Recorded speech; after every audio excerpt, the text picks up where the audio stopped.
Amis des courses et du derby, bonjour. Et oui, demain samedi se déroule le derby d'Epsom, qui est le plus grand classique mondial pour les pur sang. Alors la course a été créée en 1780, à l'époque où nous n'avions pas encore fait la révolution, nous vivions heureux, comme aujourd'hui, au rythme des Saint-Barthélemy, des exécutions publiques et des impôts délirants, patiemment gavés et tondus, avant d'être rabattus invariablement, ou plutôt vers l'échafaud, par des personnes bien meilleures que nous, évidemment.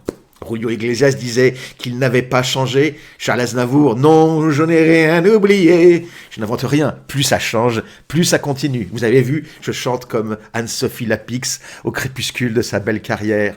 Le derby d'Epsom, donc, s'est d'abord déroulé un jeudi, puis longtemps le mercredi, fin mai ou début juin, selon la date de Pâques. C'est toujours une course pour les seuls pur sang de 3 ans, sur 2400 mètres, mais depuis 1995, ça se court le samedi. En effet, eh oui, même en Angleterre, les foules d'avant-guerre ne pouvaient plus se libérer le mercredi, jour désormais consacré à l'élevage, ou pour l'éducation, enfin de je sais pas trop quoi, de nos charmantes têtes blondes ou têtes brunes d'ailleurs, C'est pareil partout. Pourtant, les grands meetings britanniques se déroulent toujours en semaine. York, Goodwood, Doncaster, Ascot, évidemment, qui va se dérouler bientôt. Ça se déroule en pleine semaine, entre gens bien élevés. Tout le monde n'avait pas le temps de se déplacer.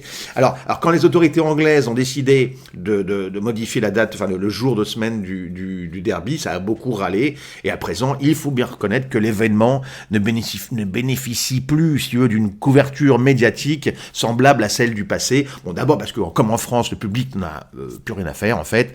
Ils ont d'autres chats à fouetter. Et parce que le samedi, il y a du foot, du cricket, du rugby, tous les autres sports qui, à présent, ont complètement dépassé l'audience de notre petit hippisme, même en son berceau britannique. À propos de changement, d'ailleurs, l'équivalent français du derby, le prix du Jockey Club, qui s'est déroulé dimanche dernier, a été créé en 1836, soit 56 ans après la course d'Epsom. Alors, il se courait jusqu'en 2004 sur la même distance, de 2400 mètres, et fut réservé aux chevaux nés élevés en France jusqu'en 1946. Après, il fallait bien remercier les Alliés. Et puis, c'est seulement en 1982, pourtant, que l'Irlandais Hassert devint le premier gagnant étranger du classique français. Ensuite, on a commencé à prendre régulièrement de jolis branlés. Mais ça, c'est un autre problème. Alors, le prix du Jockey Club fut ensuite réduit à 2100 mètres à partir de 2005. Pourquoi ? Pour sortir un petit peu de l'ombre du derby, dont il était devenu peu à peu une espèce d'alternative un peu mineure. L'évolution de l'élevage et puis du marché des ventes, etc., ont incité les dirigeants de France Gallo, à commencer par Édouard de Rothschild, le président, à prendre cette direction. 20 ans plus tard, il faut bien leur donner raison, la course est devenue un événement spécifique qui occupe une place importante dans le programme européen du printemps. Mais il y a 20 ans, c'était une révolution, d'autant plus que ce fut un peu inattendu et brutal et qu'il fallut transformer tout le programme préparatoire, évidemment. Alors, ils ont aussi bousillé le programme des 2 ans. Là, en revanche, c'était une belle connerie, mais enfin, on ne peut pas tout réussir.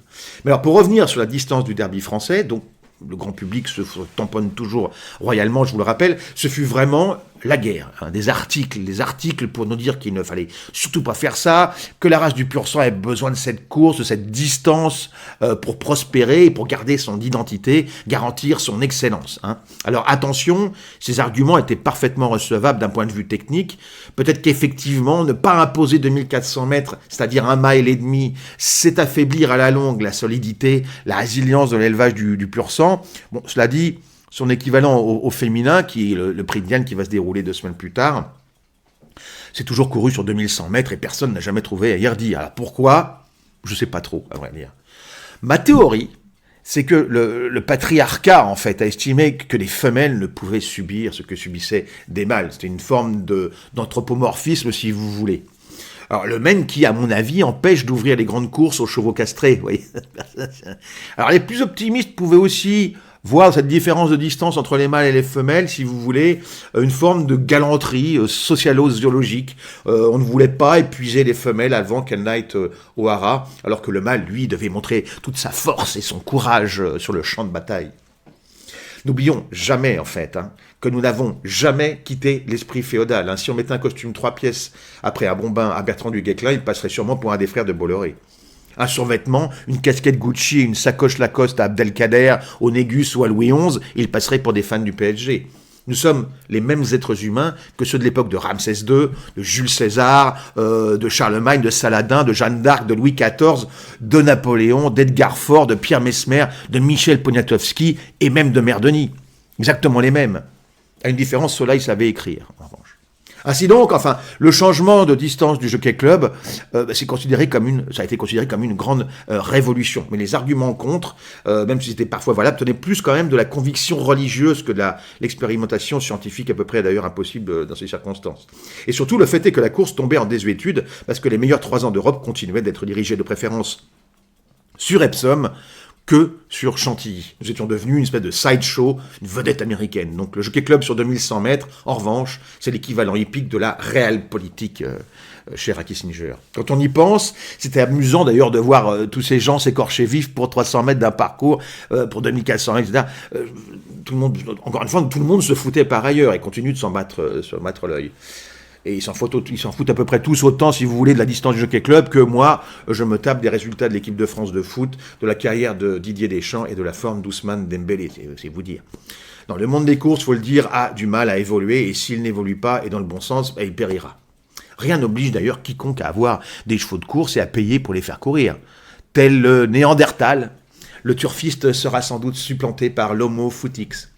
Il paraît qu'il nous reste d'ailleurs quelques gènes de cet homme de Néandertal, souvent vilipendé par son successeur, le Sapiens, de la même façon que l'homme médiéval fut ridiculisé par celui des Lumières. Ça me rappelle ces gens qui nous dirigent et veulent absolument se faire photographier avec les joueurs du PSG, être sur la photo, sur le perron, à côté du président, du menhir ou du leader minimo, selon un peu les convictions ou bien l'époque, qui pousse d'ailleurs... il faut être sur l'image, il faut pousser les autres, il faut vraiment... Ma place, je veux être sur la photo, voilà. C'est quand même un tout petit peu puéril et puis au fond un petit peu triste à les voir ainsi considérer une charge publique comme finalement une photo op.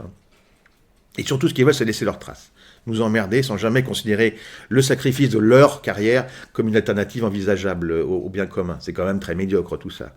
Alors que un cheval qui prend le dessus sur les autres, sur le petit raidillon à la fin des 2400 mètres d'Epsom, c'est quand même un peu magique. Enfin, sauf pour les autres. J'avoue que je commence effectivement à avoir un peu de mal pour les chevaux qui sont battus lorsque je regarde une course. Comme quand on a mal, quand on voit un cycliste qui craque sur une étape de montagne, ou un gymnaste qui rate sa réception, ou un joueur qui rate un péno. Mais c'est comme ça. Il y a un gagnant aux courses et puis il y a des perdants. C'est injuste, c'est terrible. Mais en éliminant les gagnants, on ne fabrique tout de même que des perdants. En plus, cette année, on a 2 chevaux français au départ, quand même, du Derby d'Epsom. Midak pour l'Agacan, entraîné par Francis-Henri Graffard, et Newground pour John Mont, Khalil Abdullah, feu Khalil Abdullah, et l'écurie de Henri-François Devin. Ce sont 2 outsiders, il y en a un qui a 16 contre 1, l'autre a 50 contre 1, chez les books ce vendredi matin. Mais les Français n'ont pas gagné le Derby d'Epsom depuis 2011, avec Pour Moi, monté par Barzalona, comme Midak d'ailleurs. Et 6 ans plus tard, malgré tout, un fils de Pour Moi, Wings of Eagles, gagnait aussi le Derby pour l'élevage français d'Aliette Forien. Alors un des favoris cette année s'appelle Pride of Arras, et il est anglais. Alors je ne savais pas qu'il y avait une marche de fierté à Arras, mais du coup j'ai vérifié, et il y en a bien une depuis 2014. La prochaine est programmée vendredi prochain d'ailleurs. C'est en cherchant ça que j'ai appris 2 trucs. D'abord que Robespierre est né à Arras, et que les Néandertals y ont vécu, probablement d'ailleurs à l'époque de Robespierre. J'avais oublié aussi que Arras, c'est le siège auquel participent Cyrano de Bergerac et où meurt malheureusement Christian. C'était celui le siège d'Arras. Bon, enfin, le Derby d'Epsom, lui, sera en direct sur Equidia, samedi à 16h30. Alors faites-vous du bien un petit peu, ouvrez un peu vos esgourdes et regardez une merveille du monde que cette course. Intéressez-vous à autre chose que ce foutu Quintet Plus. Il y a beaucoup de choses à admirer sur la planète course et même à gagner. Alors je compte sur vous et puis à la revoyure.